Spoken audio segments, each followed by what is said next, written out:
On the surface of it, the contrast from Yom Kippur to the days between Yom Kippur and Sukkos is very stark. Yom Kippur, we don't eat. We act like angels. We're not involved in the physical world at all. We have the different inuyim, the different afflictions of the body that remove us, separate us from physicality, from the material world, from engaging with our body, and really, we make it as bare minimum of an engagement with our physical selves as possible. And then suddenly Yom Kippur ends, and most people, the first thing they're going to do is break their fast. They're going to go eat.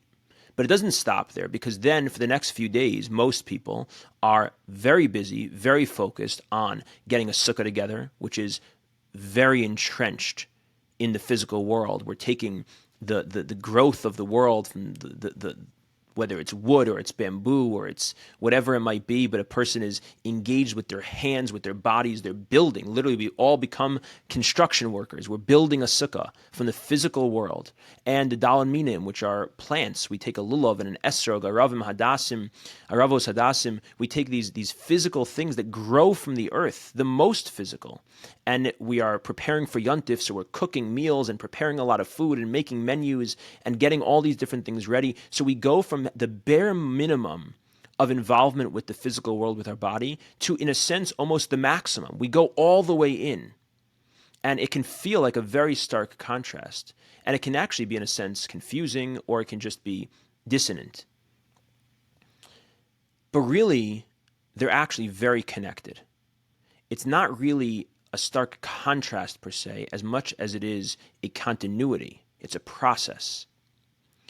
Because actually the point of Yom Kippur is to access a place that is so lofty and so high that we become re-anchored, reattached to our source, to the ultimate height of our source. We become so rooted and anchored in that, in our spiritual selves, that now we can descend back into the physical world even more.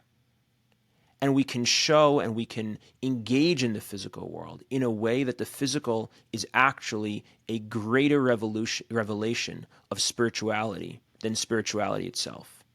To show that there's a dira b'tachtonim, that God can live in what seems like the lowest place. And that lowest place, when we do that in the right way, when we engage it in the right way, when we're still living with our Yom Kippur consciousness, but we're doing it in a way that is manifest in a sukkah experience. So in our heads, we're still in Shamayim. We're still in Yom Kippur. We're still connected and feeling as spiritual as we did on Yom Kippur. But now we're engaged in cooking a meal. We're engaged in purchasing a lulav and esrog, in building a sukkah, in setting up a table and chairs, in making a bed for a guest, in writing down a menu, in all the different physical things that we might be doing that can seem so mundane. But we do them with a Sukkos, with a Yom Kippur consciousness. We do them with a head of a malach. Then we elevate it so much more. Sukkos is the third of the three regalim, and so it's parallel to Yakov Avinu. Avram is Pesach, Yitzchak is Shavuos, and Yakov is Sukkos. Yakov receives his bracha from his father Yitzchak. He receives the blessing, the ultimate blessing for the Jewish people. He receives that bracha in a state of wearing the hands, the body of Esav. He has the voice, the mind of Yaakov Avinu, Hakol Kol Yaakov Hayadayim Yidei Esav. That is the Yom Kippur, the kol of Yom Kippur, the voice of Yom Kippur, but with the hands of Esav. Because the hands in this physical world, in Sukkos, while the mind is still in Yom Kippur. So Yom Kippur is not over.